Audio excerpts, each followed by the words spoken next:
Akhir-akhir ini kita melihat perbedaan yang mencolok pada seragam anggota Satpam, ya, yang terlihat seperti seragam polisi. Dan beberapa waktu lalu saya termasuk rewas juga gitu ya, kaget. Kenapa? Karena saat di depan area perkantoran saya kok banyak polisi gitu. Ketika saya tanya ke tim saya, kok di depan banyak polisi? Pak, itu bukan polisi, itu Satpam yang berpakaian seperti polisi. Oh, Satpam.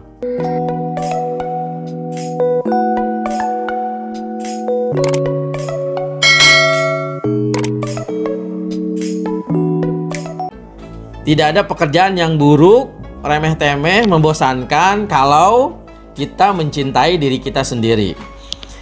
Ucapan itu saya kutip dari bukunya Mas Muhsin Budiono yang berjudul tentang The Jongos Ways. Dan ini buku keren banget buat Anda yang memiliki profesi apapun, cocok untuk profesi apapun ya. Tapi saya nggak tahu buku ini apakah masih ada atau enggak di toko buku ya.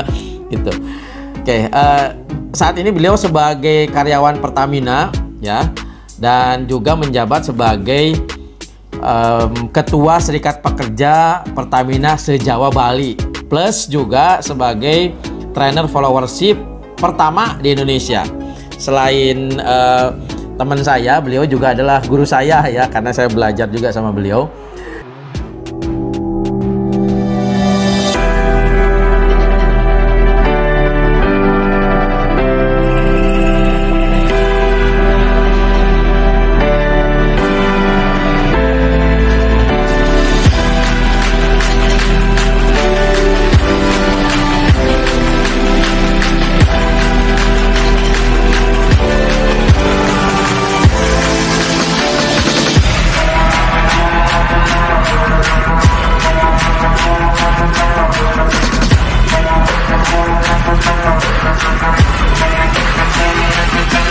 Yang mengupload beberapa videonya di YouTube dan gitar, saya sebagai memainkan gitar, dan saya akan tahu angkat kasus ini dan passion diri.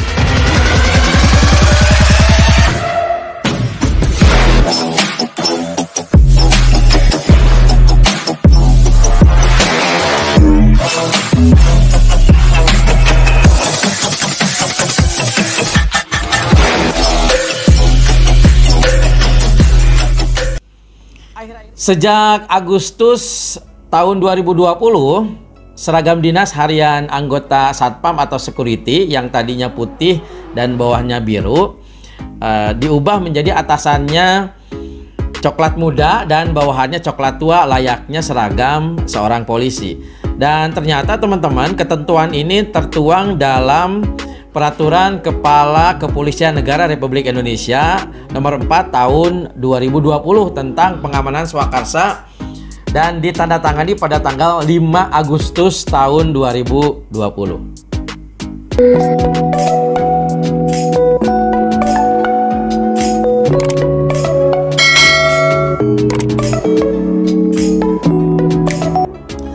Tujuannya apa? Supaya tujuannya terjalin kedekatan emosional dalam antara Polri dan Satpam, dan juga menumbuhkan kebanggaan sebagai profesi Satpam yang mengembang fungsi kepolisian terbatas. Tapi saya tidak akan membahas tentang seragam Satpam. Saya akan membahas tentang tidak ada pekerjaan yang buruk, tidak ada pekerjaan yang remeh-temeh, yang membosankan kalau kita mencintai diri kita sendiri. Termasuk pekerjaan Satpam atau security dan pekerjaan salesman. Semua profesi apapun yang kita kerjakan, apakah security, apakah salesman, pedagang, office boy, pembantu rumah tangga, sopir, operator forklift, ya, manajer, bahkan direktur, atau wakil rakyat, DPR dan MPR, para menteri, bahkan presiden gitu ya. Semua bernilai dan tidak ada pekerjaan yang remeh-temeh. Semua punya value jika kita sendiri, jika orang itu bisa memaknai pekerjaannya. Anyway, ngomong-ngomong masalah satpam, saya akan cerita dulu sebagai seorang salesman. Tentu garda terdepan yang akan ditemui pada saat kita mau ketemu dengan customer gitu ya adalah security, dan saya punya pengalaman yang kurang sreg juga dengan yang namanya security ini. Tahun 2000 dulu awal-awal jadi sales tahun 2010, ketika saya janjian dengan salah satu purchasing di perusahaan di Cikarang ya, saya datang ke perusahaan itu, kemudian diterima sama security yang kurang mengenakan karena waktu itu saya bawa motor. Kemudian saya datang, saya ditanya, "Mas, mau ketemu siapa?" "Pak, saya mau ketemu sama Bu Anu." "Oh gitu, yaudah sono parkir di belakang sono," gitu kan, tempat motor. Saya bilang dalam hati nih, santai aja Pak, saya juga tahu nih mau parkirnya di tempat motor, nggak mungkin saya parkir di tempat parkir mobil karena saya bawa motor. Dan saya pikir ya udahlah, mungkin security-nya sedang datang bulan kali, jadi marah-marah atau memang ada masalah. Jadi saya enjoy aja gitu ya. Tapi apa yang terjadi teman-teman? Ketika saya datang di lain waktu dengan menggunakan kendaraan mobil, ketika saya datang, si security itu dengan ramah menyambut sambil hormat, "Ya, pagi Pak, mau ketemu sama siapa?" "Saya mau ketemu sama Bu Anu," gitu ya. "Oh, silahkan untuk parkir di tempat parkir mobil ya." Enak jawabannya welcome gitu, jawabannya menyambut dengan hangat gitu ya. Berbeda ketika saya bawa motor. Saya pikir dulu aja gua waktu bawa motor dibentak-bentak, sekarang ketika bawa mobil enak banget jawabannya. Quote unquote teman-teman, mungkin lagi ada problem dengan si security itu ya. Tapi at least ya sudahlah, karena masih banyak satpam-satpam yang ramah, yang tidak misalkan apakah dia datangnya pakai mobil, apakah dia datangnya pakai motor atau jalan kaki. Yang namanya security memang dituntut untuk ramah kepada tamu. Betul apa betul? Bang. Guys, kita tidak akan membahas satpamnya sebenarnya. Kita akan membahas tentang sebenarnya di dunia ini tidak ada profesi yang remeh-temeh loh. Tidak ada profesi yang jelek.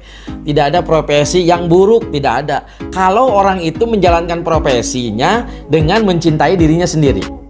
Saya cukup kesal juga sama salah satu video dari netizen. Saya temukan di salah satu media sosial gitu ya. Yang komennya seperti dari berikut jauh, ini. Jalan gagah, belagu. Wih, seragam coklat. Wih, ada name tag. Banyak. Ternyata satpam, bukan polisi. Profesi apapun itu, teman-teman, mari kita renungkan bahwa setiap orang mempunyai profesi apapun harus mempunyai makna dalam melakukan profesi atau pekerjaan masing-masing. Nah, dengan memaknai pekerjaan, orang akan punya alasan betapa hidup ini jadi berarti. Kesadaran ini akan memotivasi dirinya untuk berbuat lebih dan memberikan makna dalam hidupnya. Mari kita bangga dengan pekerjaan dan profesi masing-masing, karena jika tidak ada kebanggaan maka tidak ada ikatan emosional.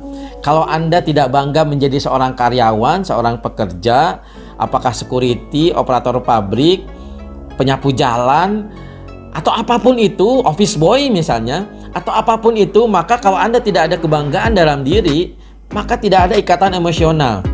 Anda pada saat mengerjakan pekerjaan Anda pada saat menjalankan profesi Anda pasti tidak ada keikhlasan dan Anda akan tidak bahagia. Jika sudah tidak ada ikatan emosional, maka tidak ada komitmen untuk menjalankannya, guys.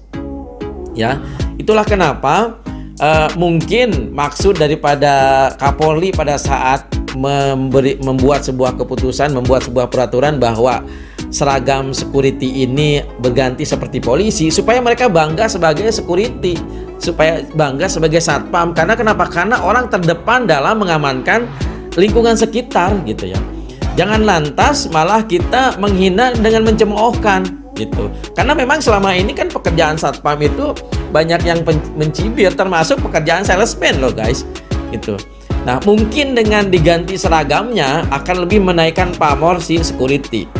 Sebenarnya memang tidak ada kaitannya antara kebanggaan sama seragam gitu ya. Ada orang yang punya seragam yang keren banget, mentereng, bahkan berdasi. Ya buat apa kalau dia hanya menyunat uang rakyat, menyunat bansos gitu ya, dimakan sementara rakyat kelaparan, dia pakai dasi, duduk di MPR, DPR, atau menteri gitu ya. Itu sebenarnya lebih terhina dan lebih buruk karena dia tidak bisa memaknai profesinya dia. Jadi apapun profesinya, kalau kita memaknai diri kita sendiri, kalau kita bangga terhadap profesi itu, maka akan ada ikatan emosional gitu. Kalau sudah hilang nilai atau makna dalam pekerjaannya, jangankan bahagia, ketika melangkah kaki kita untuk pergi bekerja akan terasa berat, teman-teman. Ketika teman-teman tidak ada kebanggaan sebagai operator forklift, sebagai security, sebagai karyawan di sebuah pabrik atau perusahaan, seolah-olah ketika pagi-pagi kita mau berangkat, maka terasa ada batu puluhan kilo yang menggantung di dalam kaki kita, di kaki kita, yang menempel di kaki kita, sehingga kita akan berat gitu ya. Kang, sekarang pertanyaannya bagaimana supaya kita punya makna dan komitmen saat bekerja? Salah satu caranya adalah dengan mencintai diri kita sendiri. Salah satu cara supaya kita mencintai diri sendiri adalah memiliki tujuan hidup atau noble purpose. Dan noble purpose ini adalah jawaban atas paling mendasar keberadaan kita di dunia. Sekarang, apa sih dampaknya terhadap aktivitas kita sebagai karyawan atau sebagai profesional yang sudah memiliki tujuan hidup, teman-teman? Di antaranya nomor satu, orang yang sudah memiliki tujuan hidup, orang yang sudah mempunyai noble purpose dalam dirinya, maka dia akan menunjukkan performa yang optimal pada saat dia bekerja. Kalau dia itu seorang security, maka dia akan bekerja semaksimal mungkin, dia akan ramah terhadap tamu, dia akan ramah terhadap apakah tamu itu pakai motor datangnya, apakah pakai mobil, apakah jalan kaki. Dia akan menunjukkan performa yang memang tugas saya melayani orang. Atau kalau Anda seorang sales, maka Anda akan bekerja semaksimal mungkin bagaimana caranya memberikan kontribusi yang besar terhadap perusahaan. Atau Anda sebagai seorang karyawan, atau Anda sebagai seorang operator forklift, Anda tetap konsisten, Anda akan tetap optimal.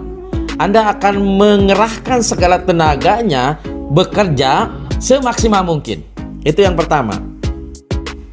Yang kedua, orang yang memiliki noble purpose atau tujuan hidup, maka biasanya orang ini akan mempunyai tingkat kesejahteraan, baik fisik, mental, bahkan finansial. Kok finansial? Teman-teman, kebahagiaan itu tidak ditakar dengan dia berapa punya uang. Tapi kebahagiaan itu akan ditakar, akan diukur ketika dia merasa bangga, ketika dia merasa bahwa bersyukur saya sudah memiliki pekerjaan ini. Itu, teman-teman. Yang ketiga, orang yang mempunyai noble purpose biasanya mempunyai kejelasan arah. Dia tahu apa yang akan dituju. Sehingga ketika berada pada situasi yang penuh dengan ketidakpastian seperti sekarang ini, penuh dengan hal-hal yang ini, besok apakah saya bisa makan, besok apakah saya bisa tetap bekerja di perusahaan ini, dia akan tetap tenang. Kenapa? Karena dia punya tujuan mulia, purpose, noble purpose dalam hidupnya. Dan yang terakhir atau yang keempat, saat krisis, orang ini akan tetap fokus, akan tetap tenang, akan tetap bagaimana caranya dia memberikan kontribusi dan dampak yang dia berikan terhadap orang sekitar, atau dampak yang dia berikan terhadap perusahaan di tempat kerja masing-masing.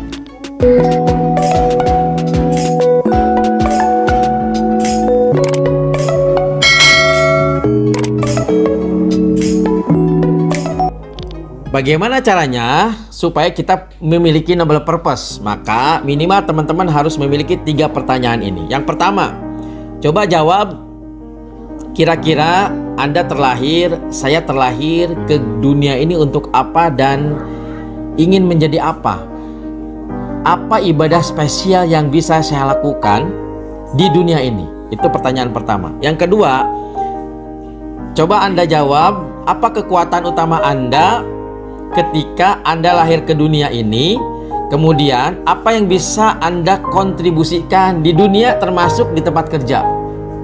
Dan pertanyaan ketiga, kira-kira apa yang menjadi lebih baik atas kehadiran Anda, atas kehadiran kita di muka bumi ini dan di tempat kerja? Yuk kita cari noble purpose kita rumuskan tujuan hidup mulia kita, supaya kita hidup lebih bahagia, supaya pekerjaan kita lebih banyak kita syukuri, berapapun pendapatan kita, apapun profesi kita, kita akan tetap bersyukur karena pada dasarnya tidak ada pekerjaan yang buruk, tidak ada pekerjaan yang remeh-temeh kalau kita mencintai diri kita sendiri. Caranya dengan memiliki noble purpose atau tujuan mulia. Saya Usman Effendi, terima kasih, semoga bermanfaat, sukses mulia.